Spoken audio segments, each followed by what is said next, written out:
आखिर पानी में क्यों नहीं डूबता है लोहे से बना जहाज, जबकि लोहे का सामान आसानी से डूब जाता है? क्या चींटियों के पास भी होते हैं पंख, और ये क्यों सिर्फ मानसून के सीजन में ही दिखाई देती हैं? इस गांव में सफेद कपड़ों में किया जाता है दुल्हन को विदा।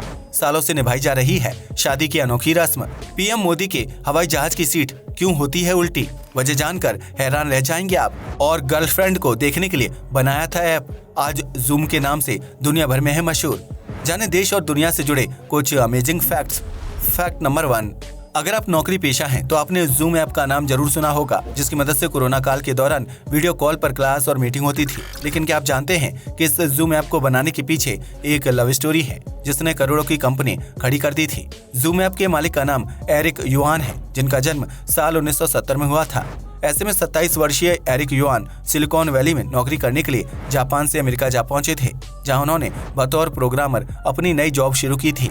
इस दौरान एरिक को अक्सर अपनी गर्लफ्रेंड की याद आती थी जो जापान में रहती थी। ऐसे में एरिक के दिमाग में एक ऐप बनाने का आइडिया आया, जिससे वह मीलों दूर बैठी अपनी प्रेमिका को देख सकते थे। एरिक ने जूम ऐप को बनाकर तैयार किया, जिसका इस्तेमाल शुरुआत में वीडियो कॉलिंग के लिए किया जाता था, और एरिक खुद भी इस ऐप के जरिए अपनी गर्लफ्रेंड से जुड़े रहते थे। लेकिन कोरोना काल के दौरान जूम ऐप को एक नई उड़ान मिली थी, जिसकी वजह से यह ऐप देखते ही देखते वर्ल्ड फेमस हो गया और एरिक ने करोड़ों की कंपनी खड़ी कर दी।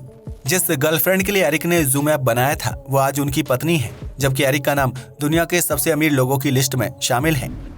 फैक्ट नंबर 2, आज की भागदौड़ भरी जिंदगी में इंसान के लिए खुद के पास समय ही नहीं है, जिससे लोग काफी ज्यादा अकेले हो गए हैं। ऐसे में कई लोग बड़े शहरों में रहने के दौरान मानसिक तनाव और स्ट्रेस का शिकार हो जाते हैं, जिसकी वजह से उन्हें अपनी जान देने का मन करता है। हालांकि एक रिसर्च से पता चलता है कि अगर कोई इंसान अपने कमरे या घर में नीले रंग की लाइट जलाता है तो इससे उसे स्ट्रेस और तनाव से लड़ने में मदद मिलती है।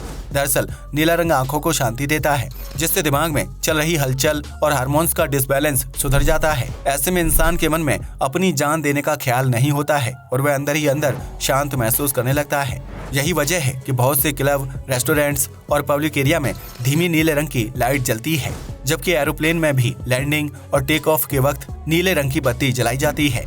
फैक्ट नंबर 3, जापान में एक ऐसा कोर्स भी है जिसे करने वाले छात्र हंसमुख होना सीखते हैं। इस कोर्स की शुरुआत साल 1982 में की गई थी, जिसे कंपनी द्वारा संचालित किया जाता है। इस कोर्स में एडमिशन लेने वाले छात्रों को फनी होने के टिप्स दिए जाते हैं और इसके लिए उनकी रोजाना क्लास भी लगती है, जिसके बाद एग्जाम में पास होने वाले छात्रों को ही फनी होने का टाइटल दिया जाता है। यह छात्र कोर्स पूरा करने के बाद जापान के क्लब और पब्लिक प्लेस में बतौर कॉमेडियन लोगों को हंसाने का जॉब करते हैं, लेकिन इसके लिए उन्हें फनी होने की क्लास लेनी पड़ती है।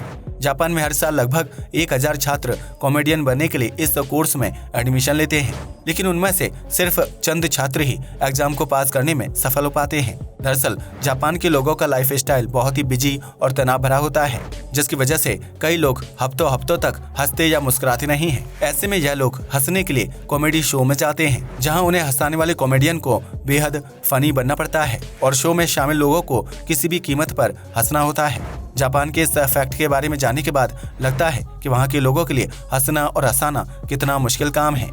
फैक्ट नंबर 4, भारत में कई रेलवे स्टेशन मौजूद हैं जहां महिला और पुरुष कर्मचारी काम करते हैं, लेकिन महाराष्ट्र के न्यू अमरावती रेलवे स्टेशन को एक नई पहचान दी गई है, जिसकी वजह से इसे ऑल फीमेल पिंक स्टेशन के नाम से जाना जाता है। इस रेलवे स्टेशन पर भुसावल डिवीजन को पिंक रूप दिया गया है, जिसमें पिंक कलर की लाइट्स लगाई गई हैं और इस डिवीजन का कार्यभार पूरी तरह से महिला कर्मचारियों को सौंपा गया है। पिंक स्टेशन पर स्टेशन मैनेजर से लेकर टिकट चेकर, सफाई कर्मचारी के पद पर महिलाएं काम करती हैं, जिसमें 4 महिला स्टेशन मास्टर, 4 महिला पॉइंट वुमेन और 2 महिला आरपीएफ का नाम शामिल है।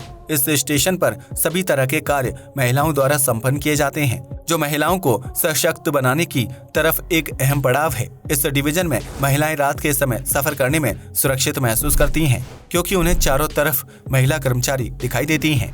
फैक्ट नंबर 5, आमतौर पर दुल्हन को शादी के दौरान लाल रंग का जोड़ा पहनाया जाता है और उन्हीं कपड़ों में लड़की की विदाई होती है। लेकिन मध्य प्रदेश में एक ऐसा गांव भी मौजूद है जहां दुल्हन को सफेद कपड़े पहनाकर विदा किया जाता है।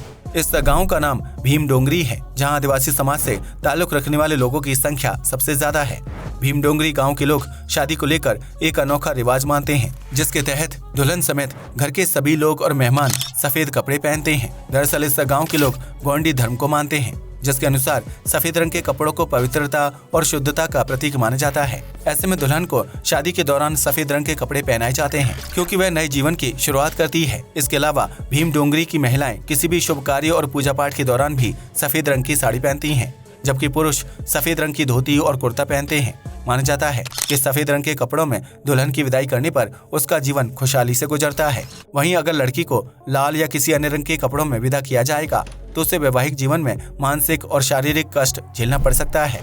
इसलिए भीम डोंगरी गांव के लोग अपनी बेटियों को सफेद रंग की पोशाक पहनाकर विदा करते हैं, जबकि यहाँ शादी में 4 फेरे दुल्हन के घर लिए जाते हैं, जबकि बाकी के 3 फेरे विदाई के बाद दूल्हे के घर पर पूरे होते हैं। ऐसा इसलिए किया जाता है ताकि दुल्हन और दूल्हा अपने अपने वचनों को याद रखें और हर मुश्किल में एक दूसरे का साथ देते हुए आगे बढ़ें। फैक्ट नंबर 6, आपने अक्सर नोटिस किया होगा कि बरसात के मौसम में पंख वाली चींटियां काफी ज्यादा दिखाई देती हैं, जबकि पूरे साल इनको देख पाना असंभव होता है। दरअसल इन पंखों वाली चींटियों को एलाटीज कहा जाता है, जो सामान्य चींटियों की तरह उनकी कॉलोनी में रहती हैं। इन पंख वाली चींटियों का काम अपनी कॉलोनी को आगे बढ़ाना और नए बच्चे पैदा करना होता है, जिसके लिए इनके शरीर में पंख होते हैं। इन पंखों की मदद से चींटियां लंबी दूरी तय करने में सक्षम होती हैं और दूसरी कॉलोनी में जाकर रानी चींटी के साथ संबंध बनाती हैं, जिससे चींटियों की संख्या में टाइम टू टाइम इजाफा होता रहता है। लेकिन इन पंख वाली चींटियों को साल में सिर्फ एक बार मानसून सीजन में कॉलोनी से बाहर जाने की इजाजत होती है, क्योंकि यह समय मीटिंग के लिए सबसे बेहतरीन माना जाता है। ऐसे में पंख वाली चींटियां बरसात के मौसम में बाहर निकलती हैं और दूसरी कॉलोनियों का रुख करती हैं, जबकि इसी दौरान यह घरों के आसपास बड़ी संख्या में नजर आती हैं। लेकिन अगर पंख वाली चींटियों को साल भर कॉलोनी से बाहर निकलने की आज़ादी दे दी जाएगी तो उनके खत्म होने का खतरा ज्यादा होता है और इस स्थिति में चींटियों की आबादी तेजी से नहीं बढ़ेगी और न ही उनकी कॉलोनियों में इजाफा होगा। इसलिए हर चींटी की तरह पंख वाली चींटियों को सिर्फ प्रजनन करने और कॉलोनी बढ़ाने का काम दिया जाता है, जिसे वह मानसून के सीजन में अंजाम देती हैं और इस दौरान कई चींटियों की मौत भी हो जाती है। फैक्ट नंबर 7, अगर आप प्लेन में सफर करते हैं तो आपको यह पता होगा कि यात्रियों की सीट पायलट के केबिन की तरफ होती है, लेकिन वहीं अगर पीएम मोदी के प्लेन या प्राइवेट हवाई जहाज की बात की जाए तो इनकी सीट पायलट के केबिन की तरफ न होकर प्लेन के पिछले हिस्से की तरफ होती है। दरअसल ऐसे वीआईपी प्लेन में यात्री की सुरक्षा का खास ख्याल रखा जाता है, जिसकी वजह से उनकी सीट्स को उल्टी दिशा में लगाया जाता है। एक सर्वे से पता चलता है कि अगर किसी स्थिति में प्लेन क्रैश हो जाता है तो उल्टी दिशा में सीट होने की वजह से यात्री के घायल होने की संभावना सबसे कम रहती है। वहीं उल्टी दिशा में मौजूद सीट्स को यात्रा के लिए सबसे सुरक्षित माना जाता है, जिसमें बैठने वाले व्यक्ति को चोट लगने या फिर दुर्घटना में मृत्यु होने के चांस कम होते हैं। वहीं हवाई जहाज की सीट्स सीधी दिशा में होती हैं, तो क्रैश के दौरान उन सीट्स पर बैठे लोगों के घायल होने के चांस बढ़ जाते हैं। यही वजह है कि पीएम मोदी या फिर प्राइवेट प्लेन की सीट्स को उल्टा लगाया जाता है, ताकि अगर किसी वजह से प्लेन में दुर्घटना की स्थिति पैदा होती है तो उसमें सवार वीआईपी व्यक्ति को कम से कम चोट लगे। इस तरह की सीट्स को फिक्स करने में ज्यादा पैसा खर्च होता है, जबकि प्लेन के अंदर जगह भी ज्यादा कवर होती है। इसलिए सामान्य यात्रियों की फ्लाइट में सीट्स को उल्टी दिशा में नहीं लगाया जाता है, क्योंकि इससे सफर का कॉस्ट बढ़ जाएगा और यात्रियों को हवाई यात्रा के लिए अधिक पैसों का भुगतान करना पड़ेगा। फैक्ट नंबर 8, अगर आप पानी में लोहे का डंडा या फिर लोहे से बना कोई सामान फेंकते हैं तो वह चंद मिनटों में ही डूब जाता है, लेकिन वहीं लोहे से बना जहाज पानी के ऊपर बहुत ही आराम से तैरने लगता है। ऐसे में सवाल खड़ा होता है कि आखिर जहाज पानी में क्यों नहीं डूबता है। दरअसल जहाज को कुछ इस तरह से डिजाइन किया जाता है कि उसका भार पानी को काटते हुए अंदर की तरफ नहीं जाता है, क्योंकि जहाज के अंदर हवा होती है और वह पानी की तुलना में कम घनी होती है। यह हवा और जहाज का डिजाइन उसे पानी में डूबने नहीं देता है, जबकि पानी में डूबने वाली लोहे से बनी किसी भी वस्तु पर ऊपरी जोर पड़ता है और उसके अंदर हवा मौजूद नहीं होती है। ऐसे में वस्तु का भार उसे पानी के अंदर धकेलने लगता है, जिसकी वजह से लोहा पानी को काटते हुए नीचे की तरफ डूब जाता है। वहीं जब जहाज के अंदर पानी भरने लगता है तो हवा कम हो जाती है और उस स्थिति में जहाज पर भार बढ़ने लगता है, जिसकी वजह से वह टूट जाता है या फिर पानी के अंदर डूब जाता है।